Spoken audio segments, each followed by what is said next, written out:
¿Qué significa salvación? A propósito de la presente situación del coronavirus, que nos obliga a replantearnos diversas posturas teológicas que dábamos por sentado antes de esta situación, en esta oportunidad quiero invitarte a reflexionar, a replantearnos el significado de salvación de acuerdo a la Escritura. Y es que muchas veces hemos relegado el término o el significado de salvación a un plano meramente espiritual, a un plano desconectado de la realidad física y tangible del mundo que nos rodea.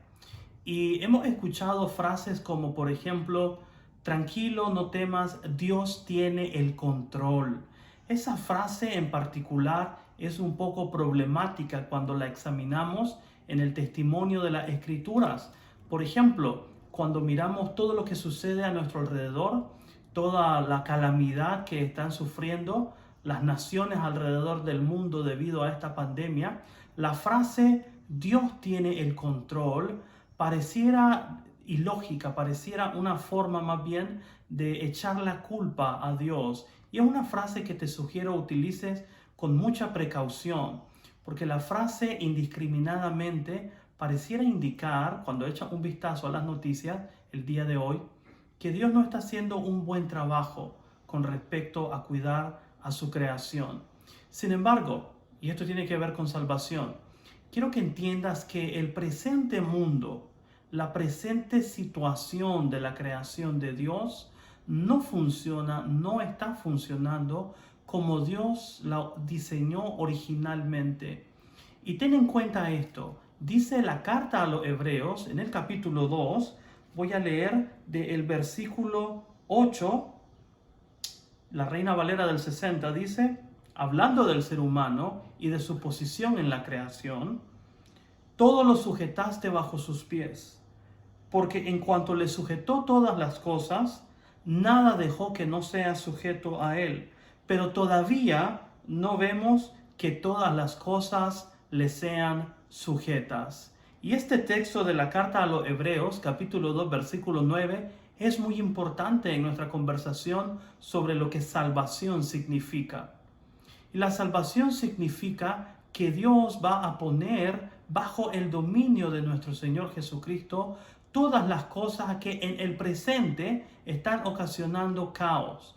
Todas las cosas que en el presente el ser humano es incapaz de controlar por sus propios medios. Un ejemplo de ello es este microscópico virus que tiene de rodillas a los gobernantes más poderosos de este mundo. No ha sido la Tercera Guerra Mundial, no ha sido una amenaza nuclear, sino que este virus, este microorganismo, el que ha puesto de rodillas a toda la humanidad, el que amenaza nuestra seguridad, el que nos impide salir y disfrutar de nuestras actividades al aire libre como usualmente lo hacíamos. Y es muy importante que hagamos una pausa y nos pongamos a pensar. En el presente mundo, en la presente situación, el hombre no puede someter todo a su dominio. Y esto es un buen ejemplo de lo que salvación significa. La salvación no se relega a un plano espiritual solamente. Quiero que notes la inmensa, estrecha, íntima conexión que existe entre lo espiritual y entre lo físico.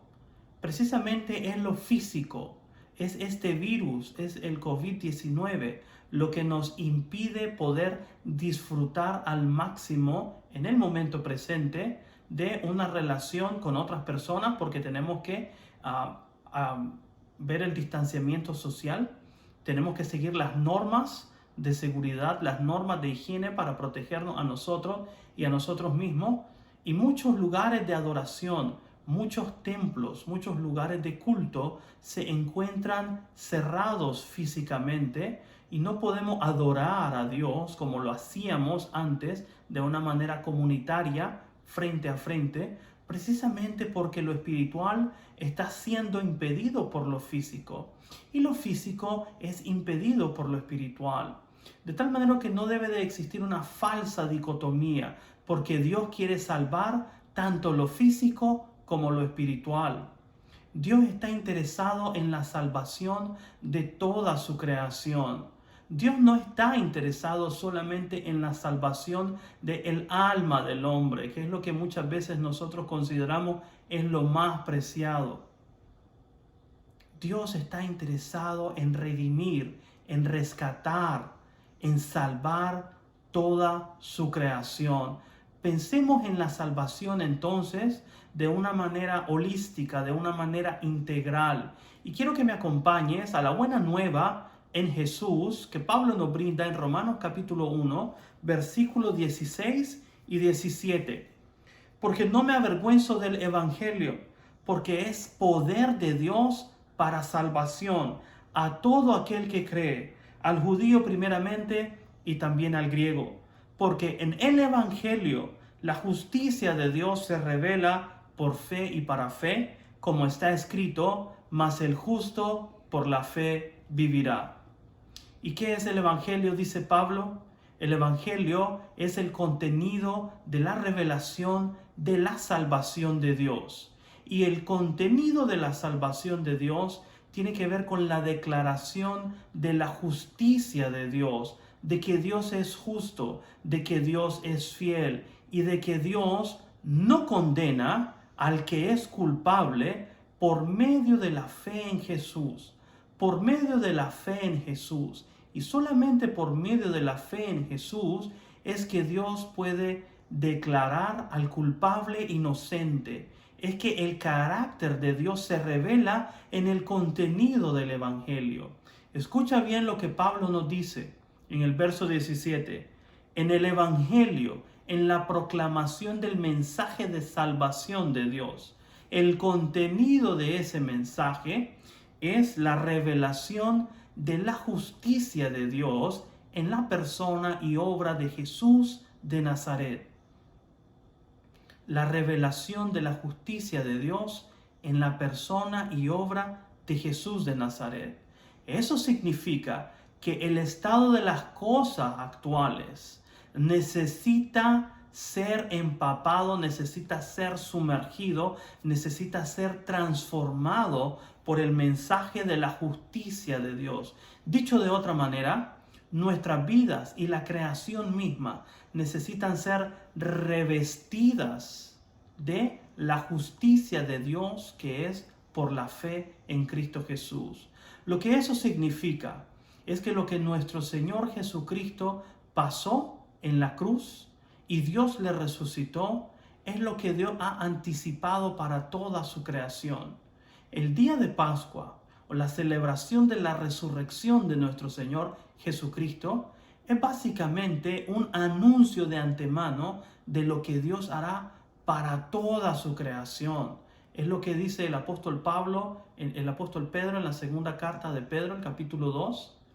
Dice en el capítulo 3, dice Pedro, porque esperamos de Dios cielos nuevos y tierra nueva en donde mora la justicia de Dios. Y esto es muy importante entonces. Recuerda, en el presente mundo, en las circunstancias actuales de esta creación, en medio de enfermedades, en medio de pandemias, en medio de muerte, en medio de caos, conflicto, guerras, en medio de hambre, en medio de todo este sufrimiento humano, Dios todavía no ejerce el control absoluto de su creación. Por eso fue que nuestro Señor Jesucristo apareció con el mensaje del Evangelio, porque precisamente el mensaje del Evangelio transforma la vida humana, transforma la conciencia y transforma la creación misma de Dios para que los propósitos del diseño original de Dios puedan ser cumplidos. Y por eso es que nosotros clamamos, Maranata, ven Señor Jesús, ven pronto. Porque sabemos, como dice Pablo en el capítulo 8 de la carta a los Romanos, que en este momento la creación misma gime con dolores de parto, esperando su redención. Entonces yo quiero enfatizar, quiero concluir con lo siguiente. En primer lugar, Debemos de aprender, espero que estas circunstancias actuales nos estén obligando a repensar y replantear nuestra teología para que se ajuste mejor a la enseñanza de Dios revelada en la Escritura. En primer lugar, necesitamos reexaminar nuestra postura sobre lo que significa salvación. Salvación tiene que ver con la redención de la vida de los seres humanos por medio del Evangelio de Jesús, pero también tiene que ver con la redención gloriosa, la recreación de cielos nuevos y tierra nueva, en donde ya no existen amenazas para el buen deleite de la creación de Dios. Ya no existen amenazas como guerras, ya no existen amenazas como este virus. Debemos de recordar entonces que la salvación de Dios es una salvación que involucra no solamente todo el ser humano, sino que involucra también la participación de toda la creación de Dios. Por favor, no olvides suscribirte al canal y darle like al video. Compártelo en tus redes sociales. Que el Señor te bendiga.